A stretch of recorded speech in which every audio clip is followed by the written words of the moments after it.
I'd never been this glad to see the sunrise. I had a couple of hours to get to the coal mine.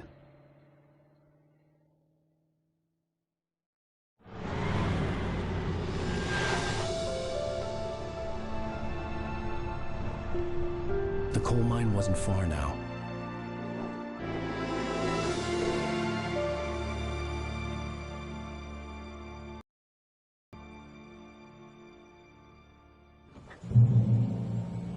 Today, I would meet the kidnapper, and he would give me Alice. I wouldn't give him any other choice. A drowning man will clutch at a straw.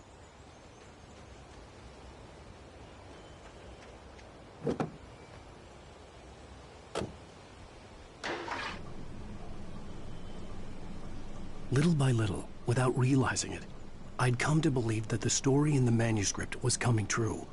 The current of its narrative had taken me deeper and deeper into dark waters. Alice had been taken from me.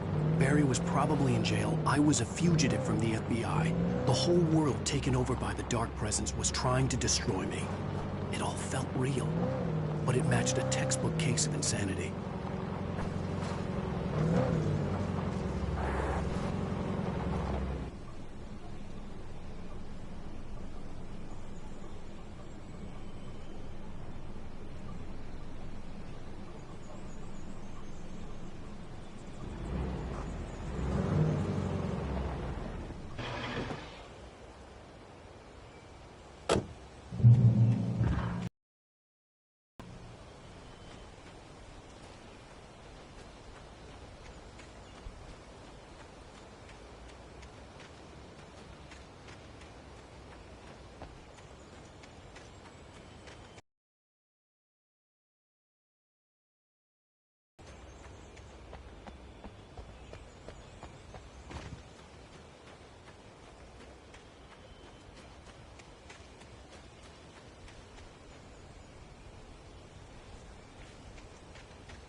This is Pat Main, and you're listening to KBF FM. Folks, I want to apologize for kind of abandoning you to that looping music track last night, but I was detained.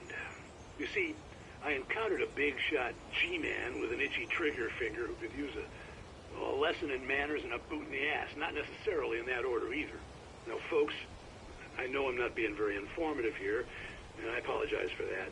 I really should just keep quiet, but I'm just so peeved right now, because some people just shouldn't be carrying badges. I'm just glad that our Sheriff Breaker was there to straighten things out. And if someone I met last night is listening, let me just say, I'm sorry if my mouth got you in trouble. I'm pretty sure you're not the bad guy here. Godspeed, son. I hope you know what you're doing. Now, on a lighter note, I'll be talking to Dr. Nelson all morning. But first, a little music.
Welcome back to KBF FM.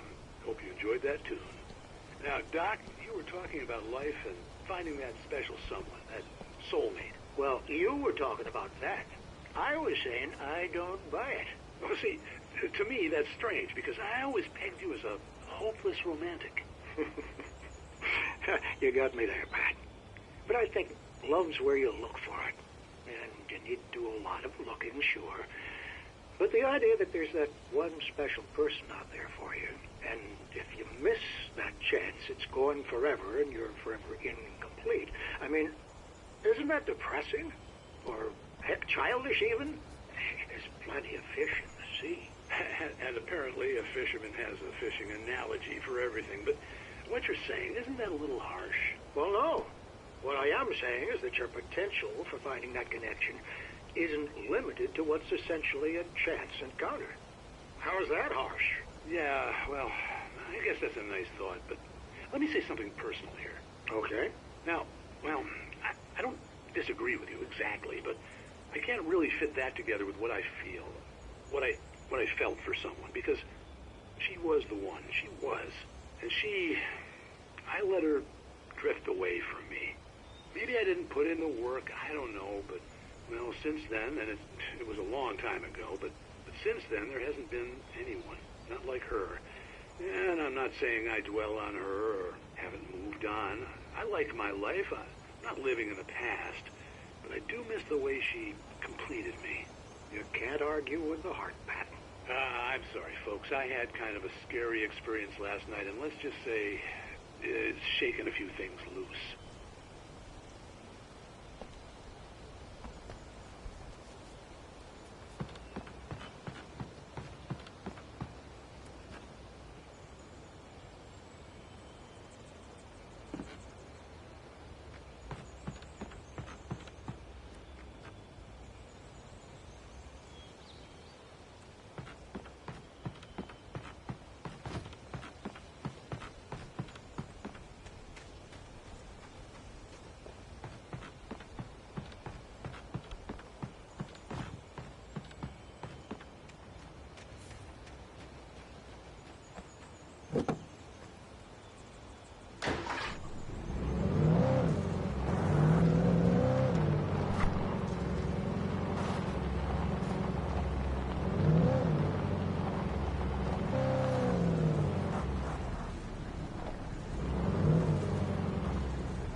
For Mott, spying on the writer on the ferry had been a disappointment.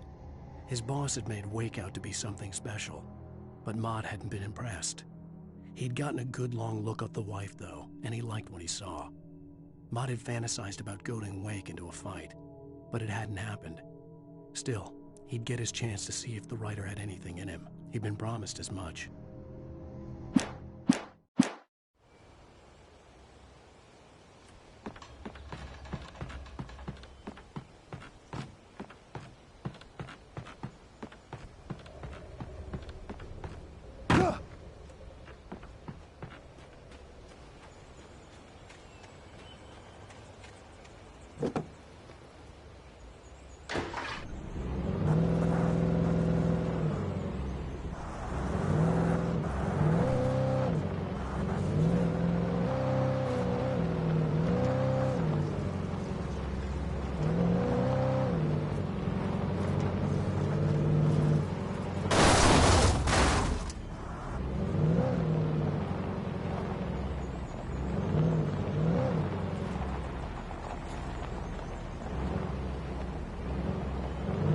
I was early. I was supposed to meet the kidnapper at noon in the main building. The coal mine was quiet. It was a museum now.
With Nightingale gone and the night wind blowing in through the broken studio window, Maine stared at Sarah. The sheriff looked away. Maine's voice shook with barely controlled anger. That boy's doing more drinking than thinking. I hope you know what you're doing, Sarah. He's got a sickness in his eyes. You take my word for it. He wants Wake for a reason, and it's not for anything good.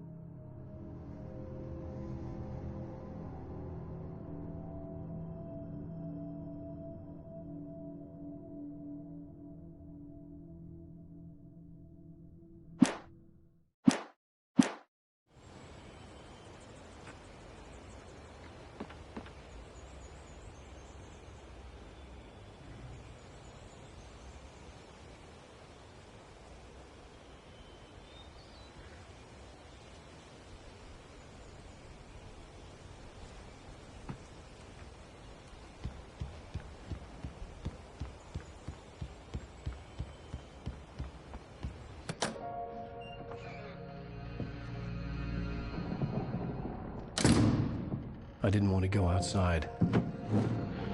Cops had to be looking for me. The noon sun turned the place into a sauna. The day dragged on. Different scenarios ran through my mind. Ways of how I'd torture the kidnapper to get Alice back. Or the different horrible things he could have done to her. I imagined her dead. I had no way of knowing she was still alive. It was killing me. I was running on blind hope. It was all a waste of time. The bastard never showed up.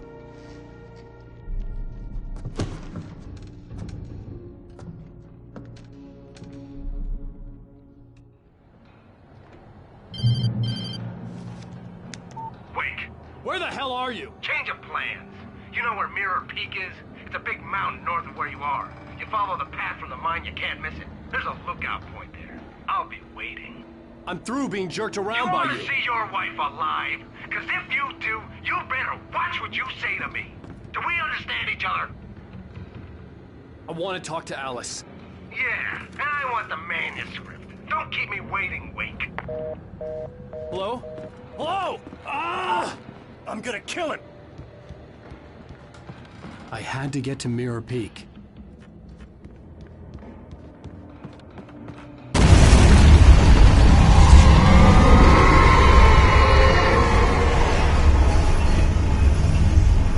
It was close. Maybe closer than ever before.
When Thomas Zane fell for Barbara Jagger, it happened fast. She was young, vibrant, and beautiful, full of life. He had never been a very happy man, and without any seeming effort, she had changed all that. Zane felt good for the first time in his life. Everything she did was another piece of a jigsaw puzzle he hadn't even known he'd been missing. And best of all, she made the words flow, strong and sharp. She was his muse.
When Thomas Zane fell for Barbara.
When Thomas Zane fell for Barbara.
The only way to reach the hillside ahead was to go through the building. I had to find a way to avoid electrocution.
Some of the taken retained echoes of their former selves, but these were just the nerve twitches of a dead thing.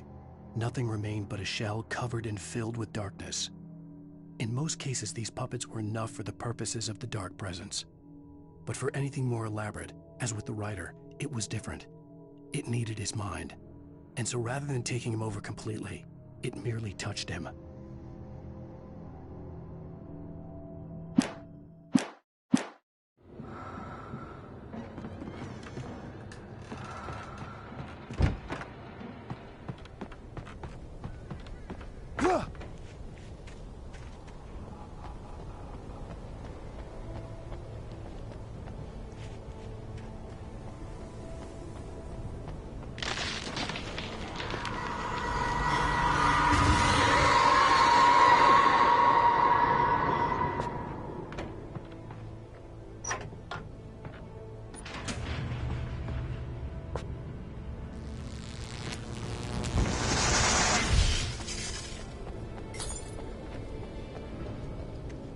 There was no way the flashbang grenades were standard power company equipment.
I stared through the bars of the jail cell.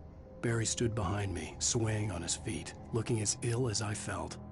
Agent Nightingale stood on the other side of the bars with Sheriff Breaker. Nightingale had a stack of manuscript pages in his hand. He seemed unhinged as he gloated. "Well, I've got you now, Raymond Chandler. It's all here. All the evidence, including conspiracy to murder a federal agent."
I had no real plan.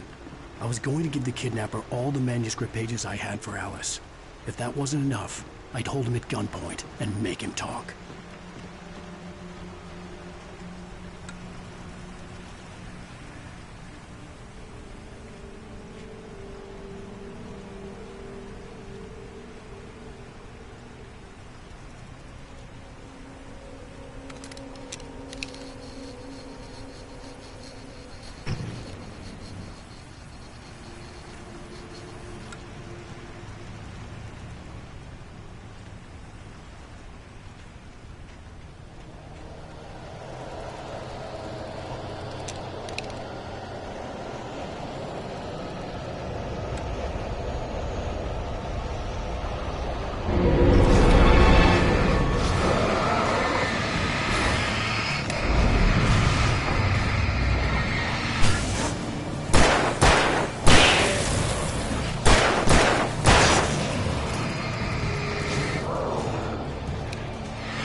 I had no real plan.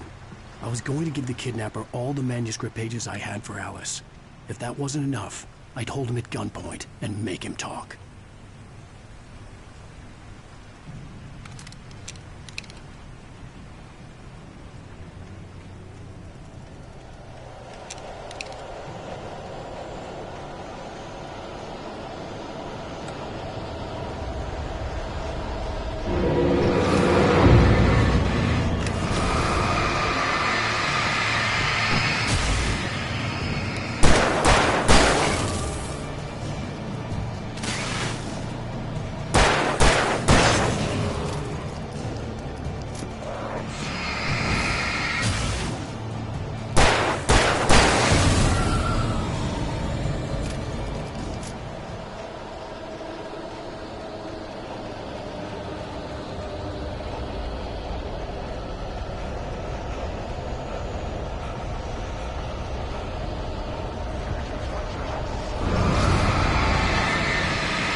dark presence was moving ahead of me in the same direction I was going. A cold feeling settled itself in the pit of my stomach. Was it going for Alice?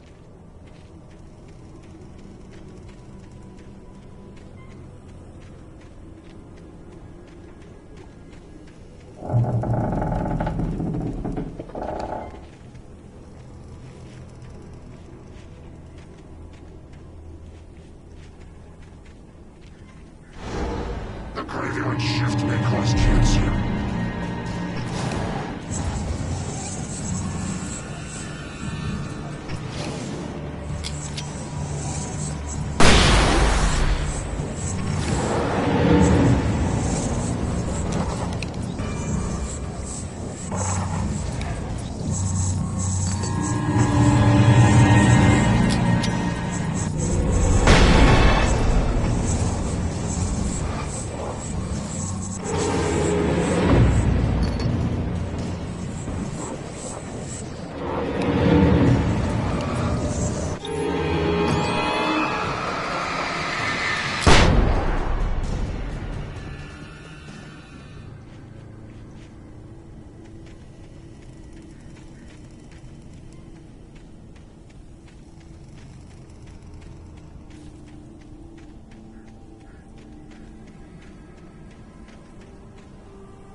The place was dead, a ghost town. Had been for decades, maybe a century.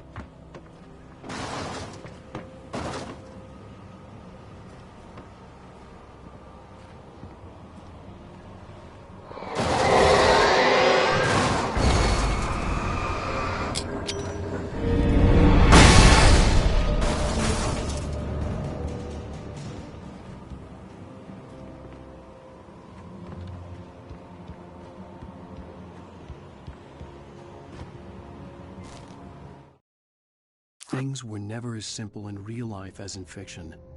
I had lost count of the times I had wished there'd be a clear reason for my writer's block. Something to fight, something to lash out on. There wasn't. I was filled with doubt. I was nothing like the hero in my books. Alex Casey had gone through his life with single-minded determination, never wavering from his goal.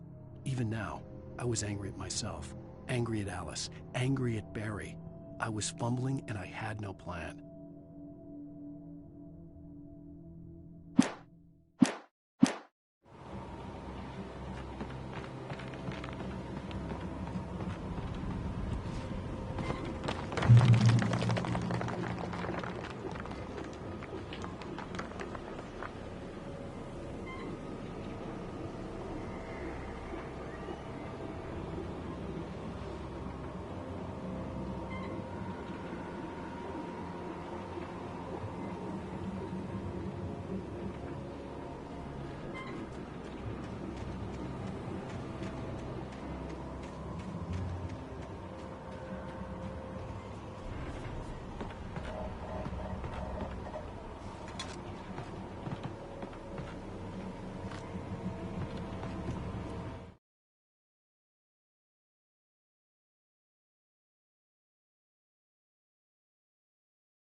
outside of writing is a struggle. I feel ill. I managed to make my way downstairs. There's a shoebox filled with books and papers by Thomas Zane. It's very hard to focus, but I managed to read some of it. He's a poet, and a good one. He writes of muses and creators summoning fabulous things from a magic lake, using his powers to shape the world of a realm of gods and dreams and demons, dark things that wait for a chance to slip through, wearing the flesh of men as disguise. Zane writes about himself, his girlfriend being taken over by a dark presence, about growing scared of the lake. Zane believes it's a mirror to the gaping void of darkness above, where some Lovecraftian presence lurks. I crawl back upstairs. I'll borrow these things for my story. They ring true. They fit.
The kidnapper had sent me a text. The message was full of spelling errors and insults. It was telling me to hurry up.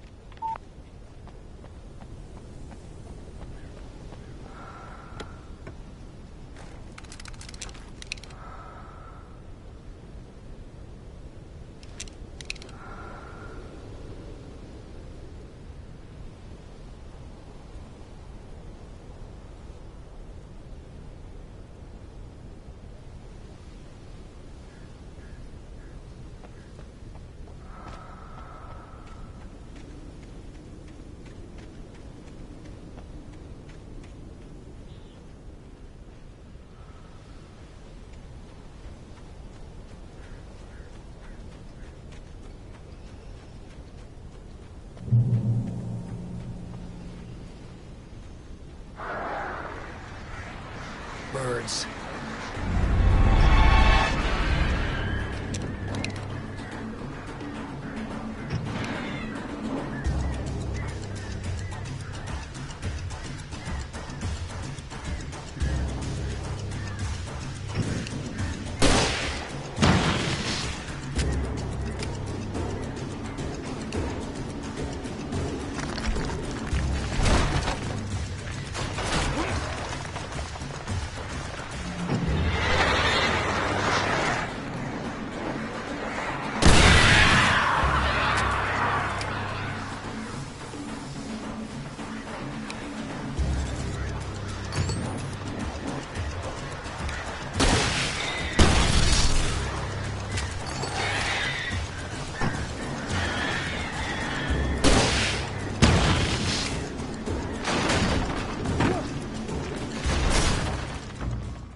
Birds.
Without warning, the headache stabbed at my brain.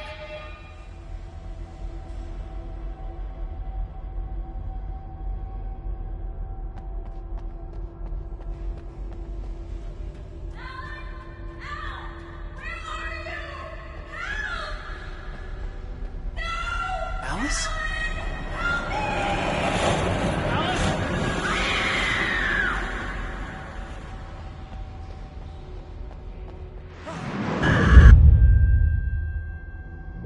I'm losing it.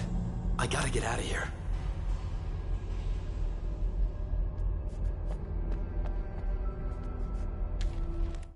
The hunters were big, thick-set men, confident and at home in the woods. They were feeling good, running on beer, ghost stories, and camaraderie late into the night. It did them no good, as they were taken by the dark presence, sucked deep into a darkness far worse than any ghost story they ever told or heard.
Even behind the closed doors and curtains of his grimy room at the Majestic, the local motel, Nightingale could feel the locals' eyes on him, the unrelenting pressure of their judgment. He forced it out of his mind. For all he knew, they could all be under Wake's spell already. You do what you have to do to get the job done. He took comfort from the bottle in his hand. Please, he thought, just let me get through this.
have to make my way up this mine shaft in order to go on. Maybe the machinery could help me with that.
Lightning flashed behind the windows of Cauldron Lake Lodge. Tor Anderson laughed and held the steel hammer above his head. Nurse Sinclair was trying to calm him down without success. Tor grinned madly and shouted, "My hammer's up. Here's a friendly poke from Molnir, wench." He brought the hammer down with all his might on Sinclair's head. "We're on a comeback tour, baby."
Great. Another cable car.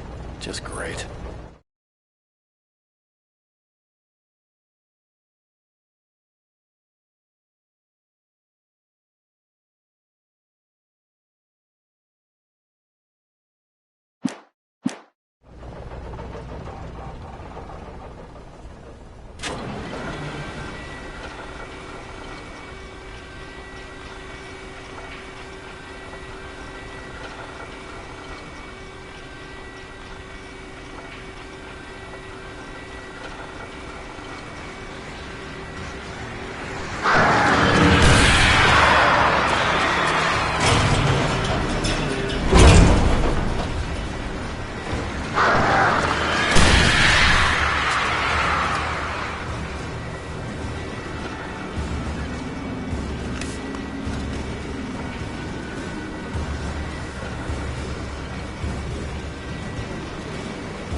Maud had checked all of Stucky's rental cabins. There had been no sign of the Wakes. It was dark when he'd found their car parked at the end of the road by Cauldron Lake. It made no sense. They must have taken a wrong turn, but there was no sign of them, and the car had been there for hours already. Frustrated, Mott stood on the rotten ruin of the footbridge that had once led to Diver's Isle before it sank beneath the waves years ago. The boss wouldn't be happy.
could see Cauldron Lake. I thought I could make out the spot where the island and the cabin had been.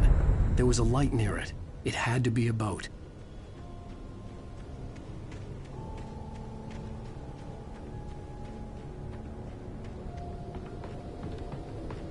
I was close now. I had to get there fast. I tried to hold on to Alice, but her form melted away. I was losing control. Dr. Hartman stood in her place. I wanted to hit him, but my arms were jelly. He smiled. It was a reassuring smile, and I hated him for it. I had to give you a sedative. Don't fight it. You went through another rough period. Right now, it's very important that you stay calm. We don't want you to have another episode. You're a patient at my clinic. Have been for a while now. I dreaded what I would find.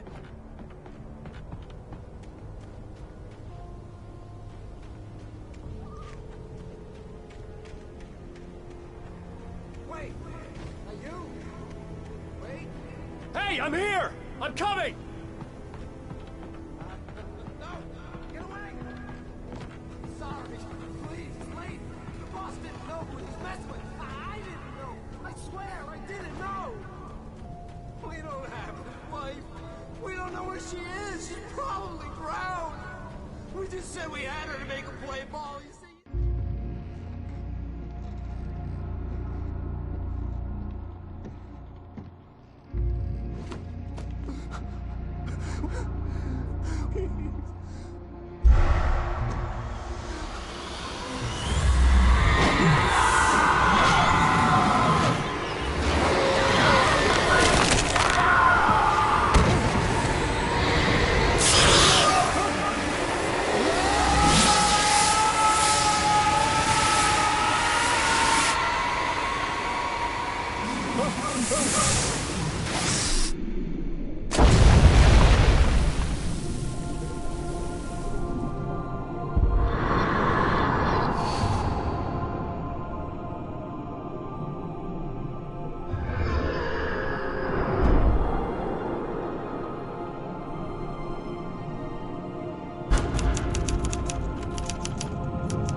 Oh my, what a wretched life. I was born on the day that my poor mama died. I was cut from her belly with a Stanley knife. My daddy did a jig with a drunk midwife.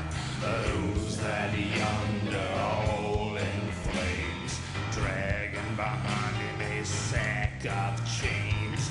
Who's that yonder all in flames? Well, up jumped the devil and he staked his claim on me.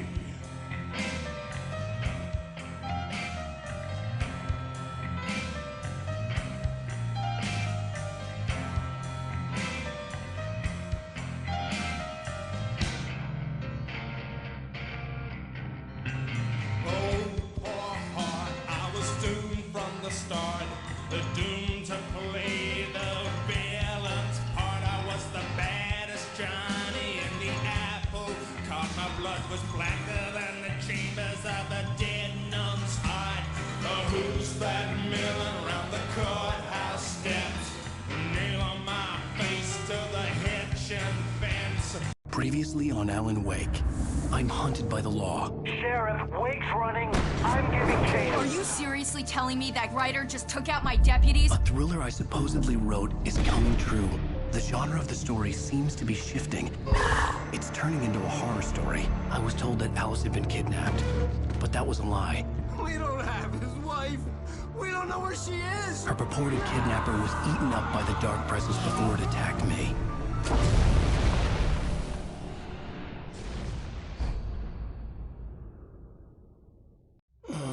Alan, shh, baby. It was just a nightmare. Alice,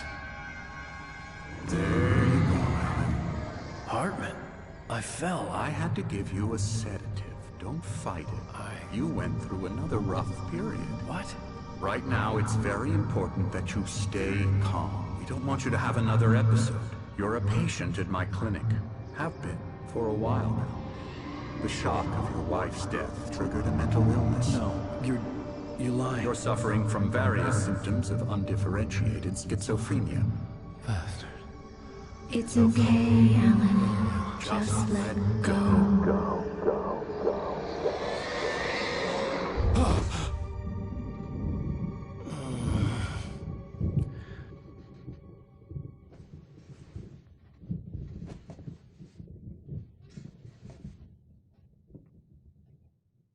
I felt groggy.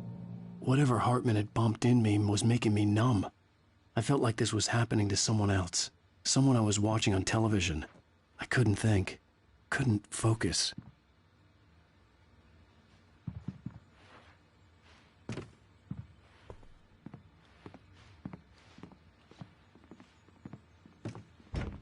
The door was locked. I was a prisoner here.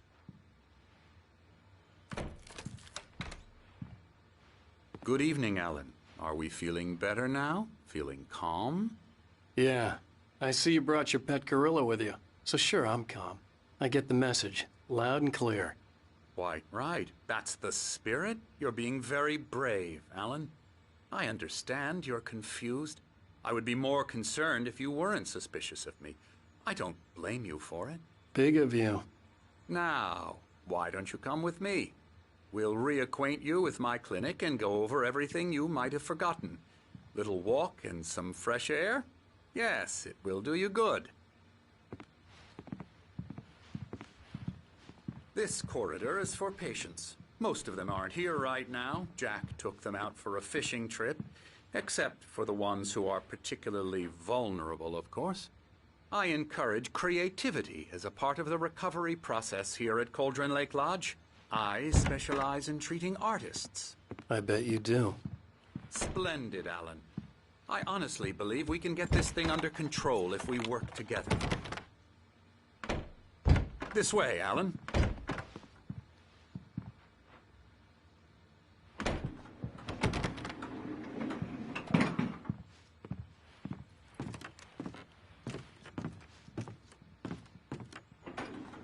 Now, Alan, from past experience with you, I know I need to get right into the heart of the matter as quickly as I can after an episode. So I'm just going to say this. Alice is dead. No. You're in a very vulnerable state until you understand and accept this. Alice drowned, and you couldn't face that. You're suffering from hallucinations, paranoid delusions, unusual thinking, an obsession about light and darkness, a feeling that everything revolves around you, your thoughts and dreams. Your mind has constructed an elaborate fantasy scenario in which your writings are affecting reality. She has been kidnapped and supernatural forces of darkness are trying to stop you. We go this way, Alan. I wasn't ready for another shot, so I went along with it. He had to be lying. But under the influence of the drug he had given me, I had to fight not to believe his words. It's all in your head. You've been making it up.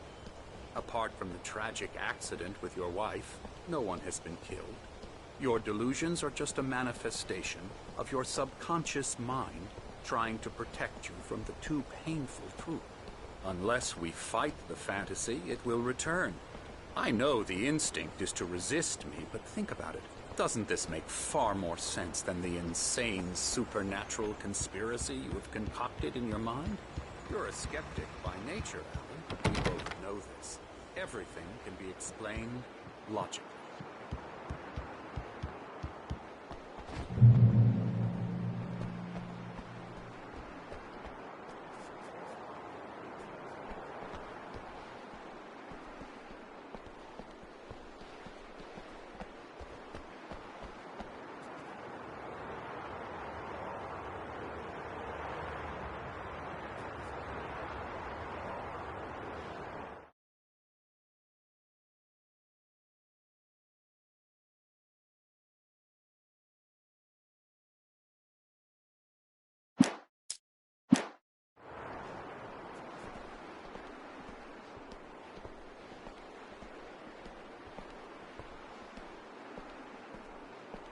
I never get tired of this view. Very inspiring, isn't it? Cauldron Lake spread below us. I could see Mirror Peak on the other side of the lake. I thought I could make out the spot where Diver's Isle had been when I arrived with Alice. Now there was nothing but waves. It seems there's a storm coming. Funny, I don't recall there being a mention of that in the weather forecast.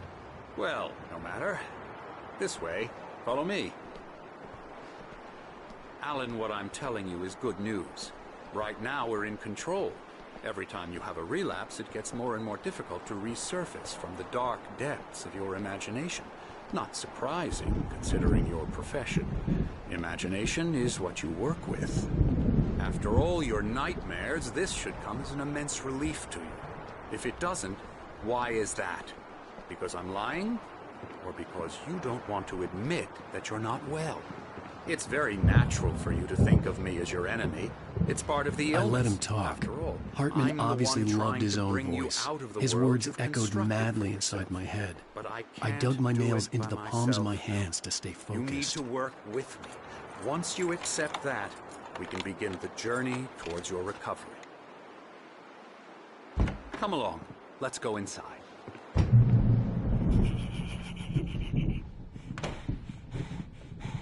Here's the entrance to the office wing. That's for staff only.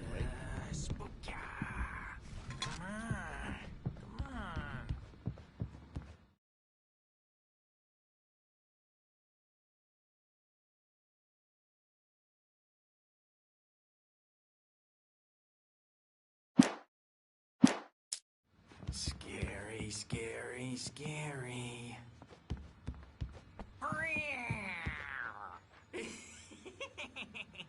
Emerson.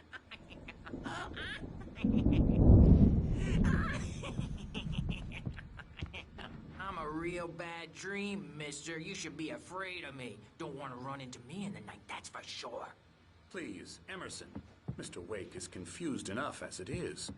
Yeah, you'd like me to go away so you won't be scared. But you can't just decide what kind of dream you have or when you have it. Emerson! Okay. Sorry. Boo. That's Emerson. We're actually making some progress with him, I'm happy to say. He works on video games. Ooh, yeah. It's trash, of course, but it does involve some small creative effort, which makes him receptive to my therapeutic methods. No kidding.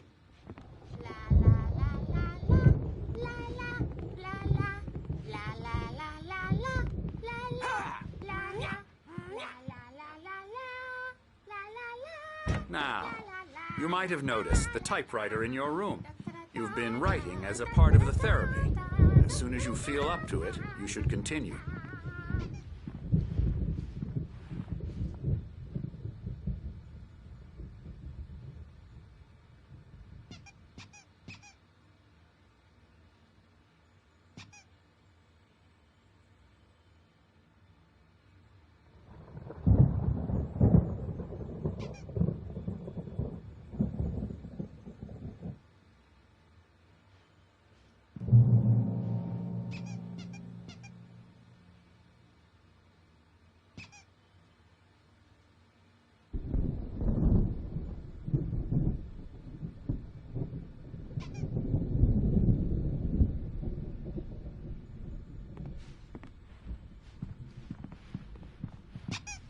My rheumatism's killing me. There's a storm coming. Oh, what a storm. I hope it wipes this place off the face of the earth. And these two are the Anderson brothers, Odin and Thor. They had a, how should I put this, a heavy metal band in the 70s and 80s called Old Gods of Asgard. They even adopted new first names to complete the image of Viking gods. After the band broke up, they lived on a farm nearby. They are, well, in advanced stages of dementia. They're well cared for, TLC and all that. There's nothing more that can be done. I'm afraid that the rock and roll lifestyle has left its mark. Oh, that won't do. I'm so sorry to cut this short for now, Alan. The power has been acting up. I'd better go check on it. We'll continue this soon. Meanwhile, when you feel up to it, return to your room and try to write. It really is for the best. Don't you think? I'd like to bash his head in with a hammer. Oh, he'd love to fish out our secrets, but he has no clue. He's not crazy enough. Not crazy like us, Sonny. Yeah! Being crazy's a requirement, Sonny. Who else could understand the world when it's like this? It takes crazy to know crazy. That's the sanest thing I've heard in a while. Zane! You're all right, Tom. Hey, we like him, don't we, bro? He's got to go to the farm. The Anderson farm. Valhalla! We wrote it all down, lest we to forget. A crash course. All you need to know to get your head right. You need to find the message. Here, Sonny, here's something for you. Gave me a rash, but I kept it safe from these bastards. Zane could feel the poems, taking form, shaping things. As he experimented, he imagined he could almost feel the power surging through the keys of the typewriter. It exhilarated him. But there was fear, too. If not for his young assistant Emil, he would have given it up. But Emil convinced him otherwise. He, too, had a way with words. My head was clearing up, or according to Hartman, I was sinking back into the fantasy. I was convinced he was lying to me about everything. Crazy or not, the Andersons made more sense. Tom, got any booze on you? Yeah, no. Sorry, we have guys. a stash of the special stuff at the farm. Our own formula. Local ingredients. Medicine clears your head right up. Makes you remember like moonbeams on the brain. Oh, I just noticed. Leather patches on the elbows? That's not very rock and roll. Tom just lost is all. Baba Yaga got to him too, the damn witch. She used us all. Taken from all of us. Took my thunder, the witch. And my ravens. What were they? Memory and thought. The hag. She took something from you too, didn't she? That's what she does. We're better off. This place, the lake, it gives you power. If you're a creator, an artist, a god. Nightmares shifted in their sleep in the darkness of the lake. Yeah, that's the one. She makes sure it comes out twisted and wrong. Just ask the lamp lady. She knows what happened to that other writer. She's been using you, boy. And you let her. You went and opened the door for her, didn't you? Now, it was already open a crack. And whose fault is that? We're morally corrupt, disease-ridden, old and stupid. Doesn't mean he had to open it all the way, goddammit.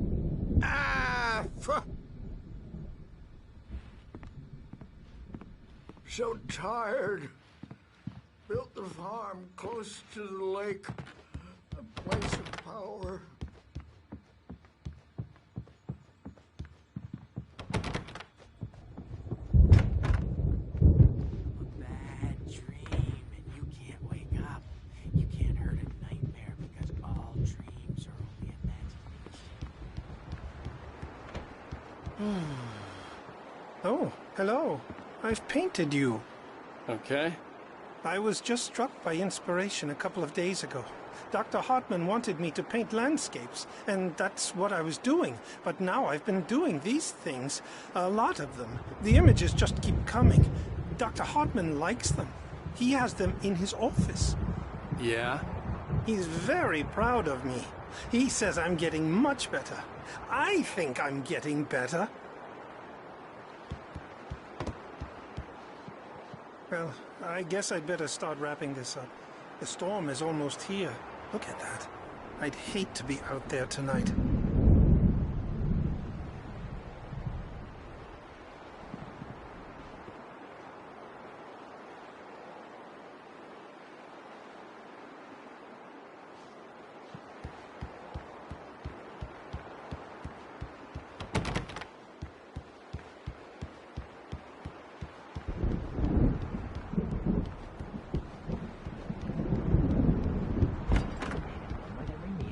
before when I go to bed, and that makes me the scariest nightmare of all.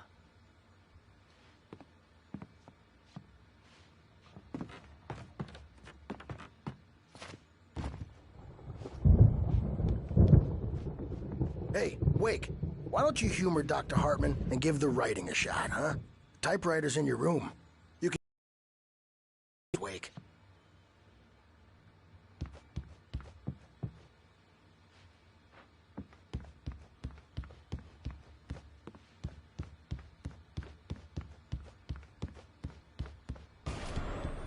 Something's wrong.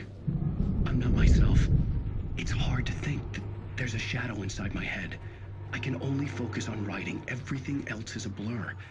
I'm trapped in this cabin. Have been for days, but it's always dark outside. My editor is real. I saw her again. She's not human. It's not human. A dark presence is wearing the old woman's face. She was covered in clinging shadows. There's a hole in her chest where her heart should be. I think I've made a horrible mistake. I don't think I'm any closer to saving Alice. It's been lying to me, using me to get the story it wants, and the story will come true.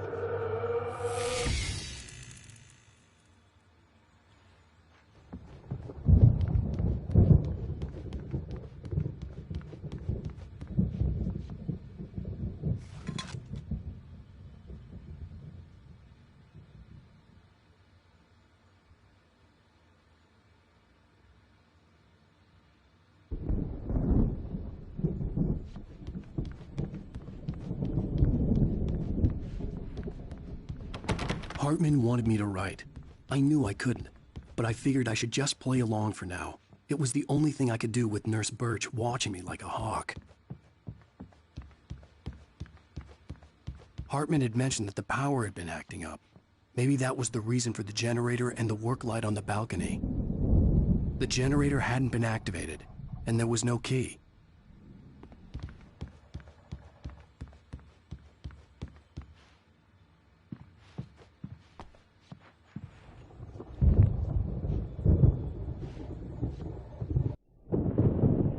The white glare of the blank page in front of me hurt my eyes. My hands began to shake uncontrollably. Everybody, calm down. Put that down. Bert, I need help. Hey, Wake, you stay here. I'm gonna go see what's up. You just keep doing what you're doing. Be cool, okay?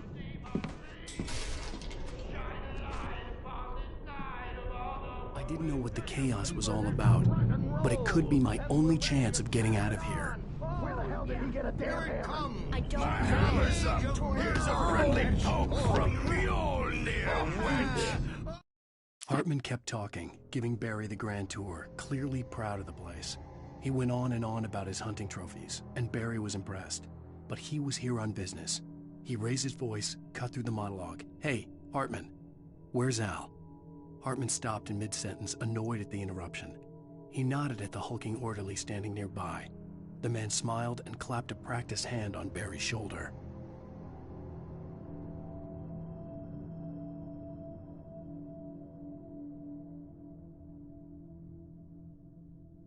Oh, afraid of the crazy brothers, are ya? Not so weak now, are we? Well, things are unraveling fast, aren't they? Sinclair looked bad. That wasn't a love tap. The crazy old fart hit her hard. And if she was one of Hartman's goons, she had it coming. I could get the key to the office from Sinclair. I had to get to Hartman's office. He had taken all my manuscript pages.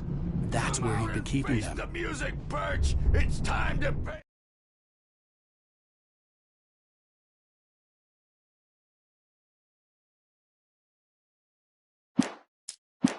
The piper.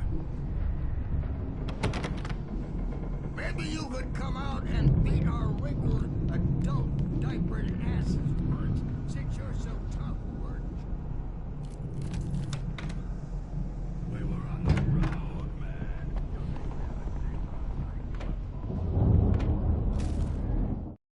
Hartman wasn't happy. Mott could see it in his eyes. He quickly lowered his own. He had made a mess of it, and he knew it. The shame of failure was hard to bear. He hadn't expected Wake to say he needed more time, and he blurted out 2 days, less than Wake had asked for to show him who was in charge. But that wasn't part of Hartman's plan.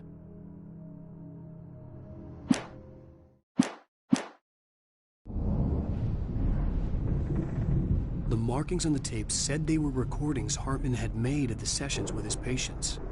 I saw Alice's name on one of them. For a moment, I couldn't breathe right. Now, Mrs. Wake, can you tell me about Alan's problems? He's more and more out of control all the time. The parties, he's so angry all the time. He's getting violent. Do you mean with you? No, not with me. No, never. Sometimes I almost wish Alan would take a swing at me, because at least that'd lead to a conversation he couldn't just march out of. But no. Alan doesn't really sleep. And the work, well, he's not writing at all. He sits there for hours and just gets more and more frustrated. And I can't talk to him. Yes. Tell me, Mrs. Wake, what would you say to him if he'd listen? I don't know. I want to say, I look at you, and it's not you. Just some stranger who resembles you. Looking out from behind your eyes, and I don't like that guy much. And now it's all gonna go to hell. But you don't ever say this. No. I've tried, but he's not listening. He's too deep in his own problems, always going on about something else. I'm so afraid I'm gonna lose him, and we're not even talking anymore. He doesn't let me in anymore. He just keeps me in the dark. I'm so alone here, even when he's home. Please help me, Doctor, because I'm at my wit's end. Well, if you can just get him here, I'll absolutely do. You need to be careful with him. He's not just going to listen to you and cooperate. He's the most stubborn man I've ever met. Well, I'll be sure to bear that in mind. Hearing her voice, what she was saying made me happy and sick and guilty all at once. Worst of all, I recognized the words. The phone call from her. It had been a cut-up of this. Just a recording. Rudolph Lane's case is interesting. He was completely blocked, and frankly, I was about to discard him as useless. However, once Wake arrived and started writing, something changed in Rudolph. He's producing extraordinary work, increasingly dark pieces. Unfortunately, he doesn't respond to direction at all, and it's my belief that he's not so much a creator as an illustrator, perhaps, a recorder of sorts. I hadn't considered the existence of such a role before, let alone its implications, but the paintings he has produced are informative. At least he's easily controlled and useful. I wish I could say the same about Wake. It's frustrating that the best subjects are always so damn difficult to deal with. Not buying that. I was tailing Wheeler, and this is the only place he could have gone. That means Wake is probably there too! Agent Nightingale, this is private property, and I will not allow you to disturb my patients. Yeah? I can get a warrant. How'd your fragile little patients like that? Oh, I'm thoroughly intimidated by your mighty authority now, Agent. Listen, you smug snob. How would you like it if I busted through this gate and knocked you around a little? Agent Nightingale, first of all, I'm recording this conversation, so you might want to watch what you say. Secondly, you're not dealing with a hick now. I know the law, and if you can get a judge to grant a warrant, I'll be glad to cooperate. But you won't get one. Be advised that any further communications with me are to be made through my lawyer. I don't believe this. Good day, Agent. Yeah.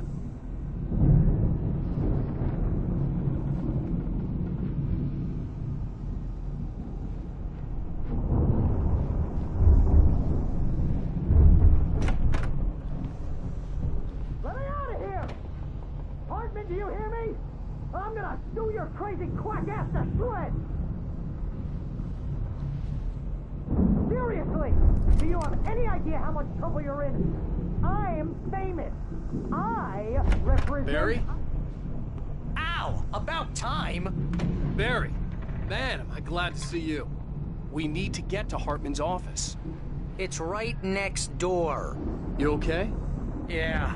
I mean, no! The cops found me at Rose's trailer, but they didn't hassle me too much. I'm obviously a victim in this, and I demanded to be treated as such. Or else I'd sue their asses. Speaking of asses, that vet gave me a real hard time, but I had no clue where you were. That guy's crazy, Al. But he let me go, and then I get a call from Hartman, that son of a bitch, who tells me you're here, and I should come pick you up, but when I got here, 2 goons clobbered me and stuck me in there. What's with the cutout? I stole it from the diner to piss off Rose after what she did to us. That'll teach her. Yeah, that's a harsh punishment. Come on, pal, we gotta get going.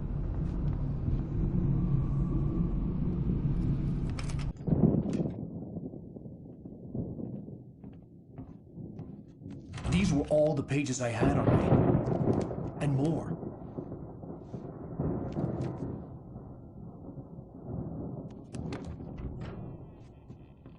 Alan, please. You're sliding back into the... Tell me one more lie and I'll shoot you in the face. Ah, well, it was worth a shot. Really, Wake, come on. Let's work together on this. You have no idea... Hartman, shut up! Barry, get out of here. I'll catch up with you. Get a car. Oh, Al, let's just... Go! Wake, listen to me. This is a mistake. Don't you see? Together we can create something absolutely wonderful. With your ability and mine.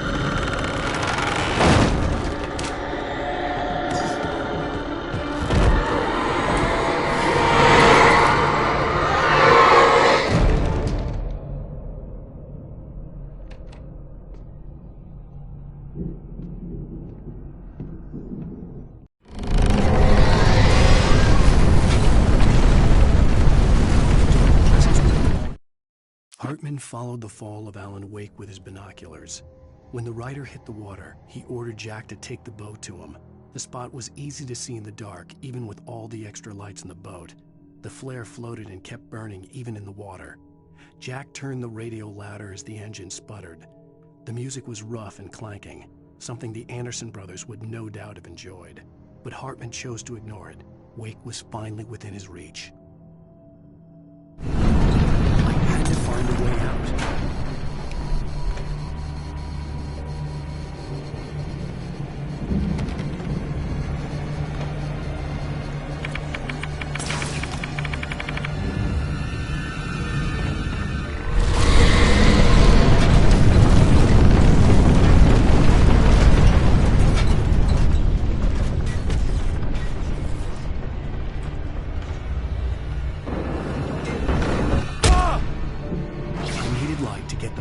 Bookshelves out of my way.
Consider.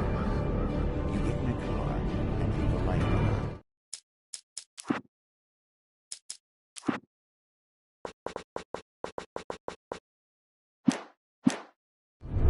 Easy. Not tonight.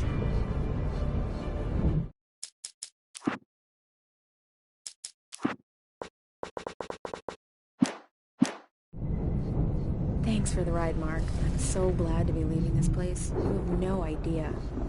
What, Night Springs? Come on, Linda. Relax. It's not that bad. Hey, what's that up ahead? Oh, God. There's someone in the road. I think there's been an accident.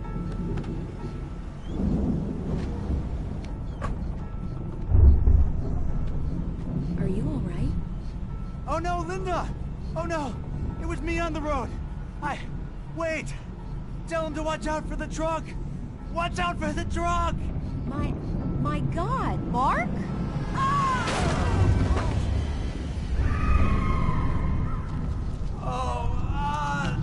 No, please! God, no! Linda! Linda! Thanks for the ride, Mark. I'm so glad to be leaving this place. What, Night Springs? Come on, Linda. Relax. It's not that bad. Hey, what's that up ahead? Oh, God. There's someone in the road. I think there's been an accident.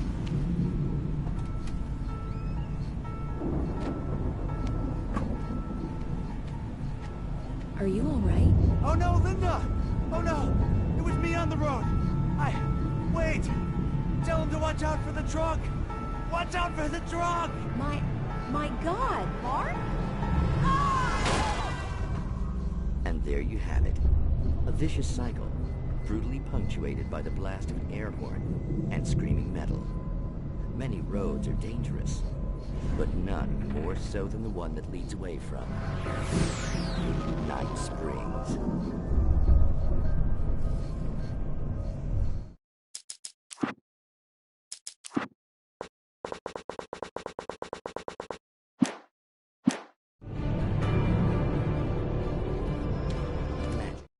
Hartman knew he was no creator.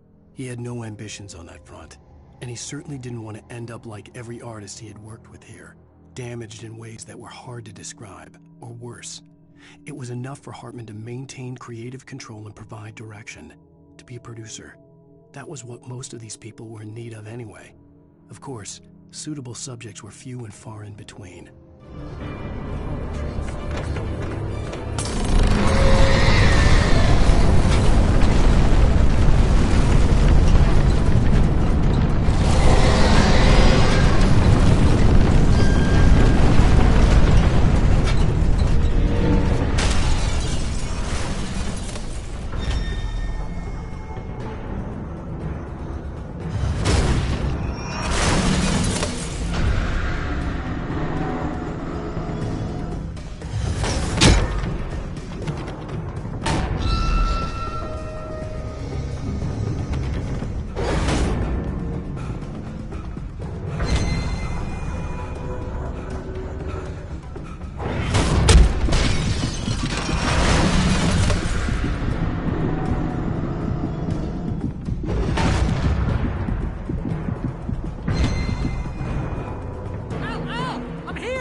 I'm over here!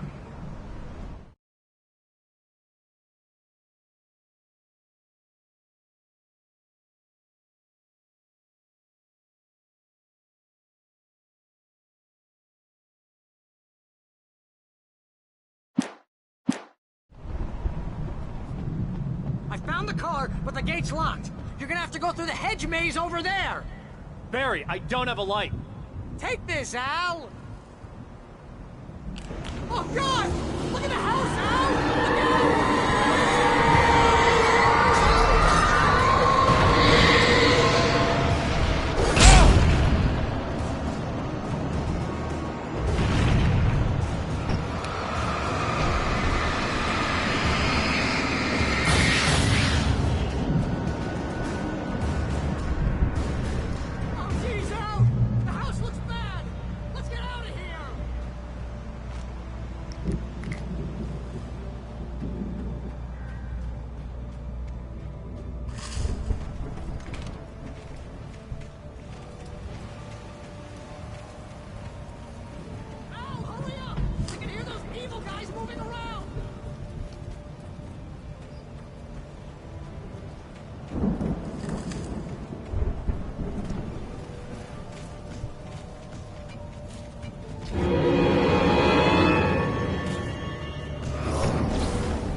I stared at the Viking paraphernalia that littered the area, surrounding an unlikely centerpiece. A full-size stage complete with an impressive sound system with all the trimmings, including a dragon. It took a special kind of crazy to build something like this in a remote field. When the sky split open with a deafening boom and the music started blasting, it felt strangely appropriate.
Hartman hurried down the corridor. He had disliked leaving Wake when he was surely at his most susceptible to therapy. But this was not an ordinary storm. Wake had been writing, and he had woken something up in the depths of the lake. Now, it was coming for him. Hartman had naturally prepared for a situation like this. The idiot brothers would keep Wake distracted while Hartman double-checked everything, just to be sure.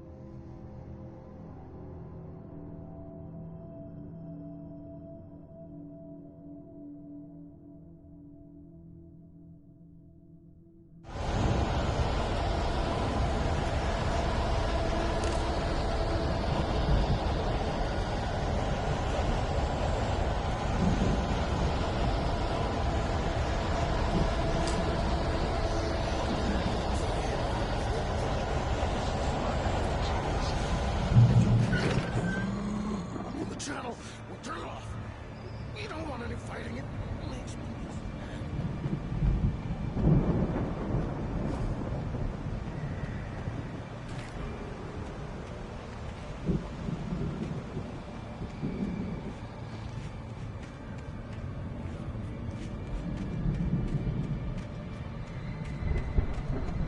You get 2 pills in the morning, and then you'll be nice and calm.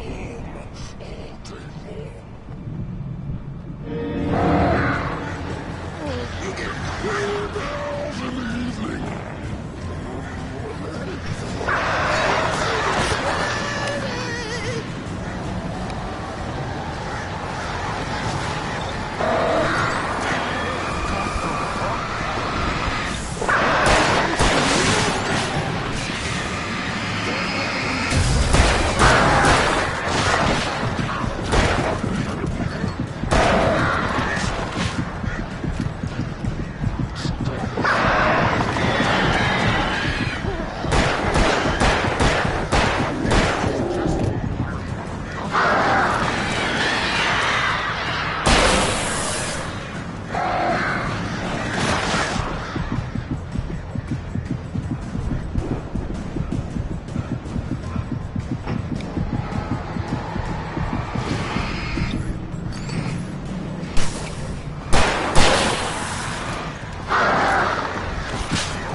Mott knew that Wake was smarter than him.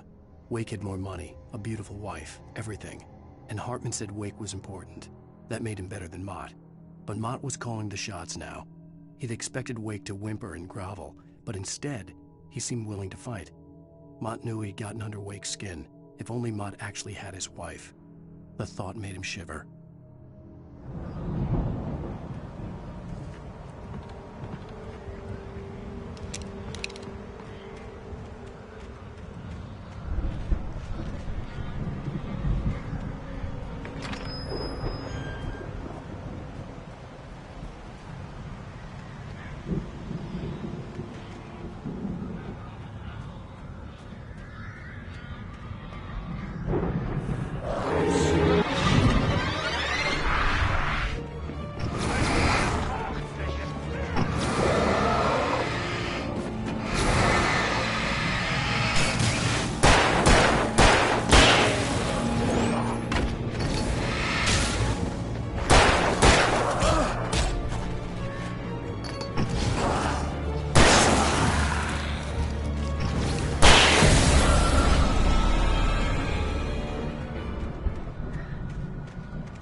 For the moment, Barry was just glad he had survived the fall. He had been separated from Al, and there was no easy way to climb back up. He told himself he'd be okay in the gloomy forest at night. He would just have to wait for a while for Al to find his way down. Barry turned when he heard the heavy footsteps and saw the movement. The man-shaped shadow lunged at him from the bushes, an axe held high. Barry screamed and threw up his hand. The world exploded.